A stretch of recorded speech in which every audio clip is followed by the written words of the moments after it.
गणतंत्र दिवस यह केवल कैलेंडर की एक तारीख नहीं है। यह दिन है भारत की आत्मा के जागरण का। यह दिवस है उस महान ऐतिहासिक क्षण का जब भारत ने स्वयं को शासित करने का अधिकार अपने हाथों में लिया था।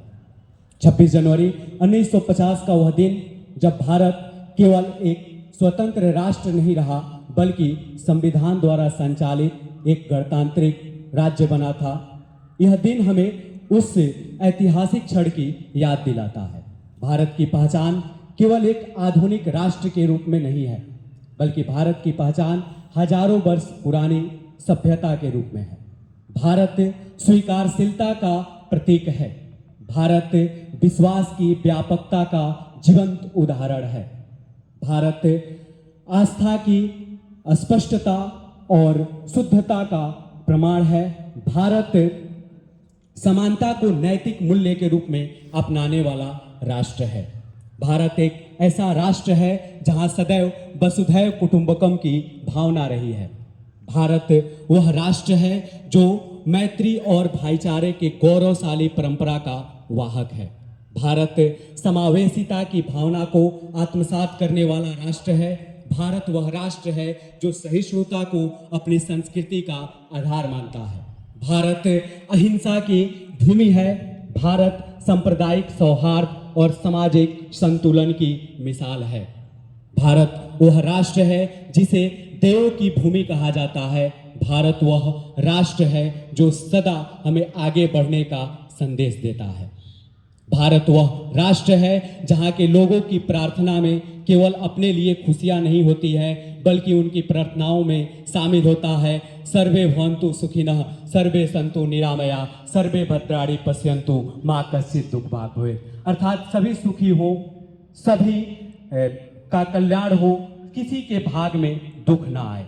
और इसी भावना को लेकर के भारत सदैव से आता रहा है। और जब भारत 15 अगस्त 1947 को आज़ाद हुआ तो उसे चलाने के लिए एक सुव्यवस्थित संविधान की आवश्यकता पड़ी। एक ऐसा संविधान जिसमें सामाजिक न्याय के तत्व निहित हो, एक ऐसा संविधान जो भारत की इन सभी प्राचीन विशेषताओं का न केवल सम्मान करे बल्कि उन्हें कानूनी संरक्षण प्रदान करे। और हमारे देश के संविधान निर्माताओं ने इन बातों का बखूबी ध्यान रखा और हमें विश्व का सबसे बड़ा लिखित संविधान दिया। लेकिन ध्यान रहे, यह संविधान केवल कागजों में संरक्षित रखने के लिए नहीं है। जब तक संविधान हमारे चरित्र में समाहित नहीं होता, चरित्र में नहीं उतरता, तब तक गणतंत्र अधूरा है। बाबा साहब भीमराव अंबेडकर ने कहा था कि संविधान चाहे कितना भी अच्छा क्यों न हो, यदि उसको लागू करने वाले अच्छे नहीं हो तो वह संविधान असफल रहेगा, वह कभी सफल नहीं हो सकता है।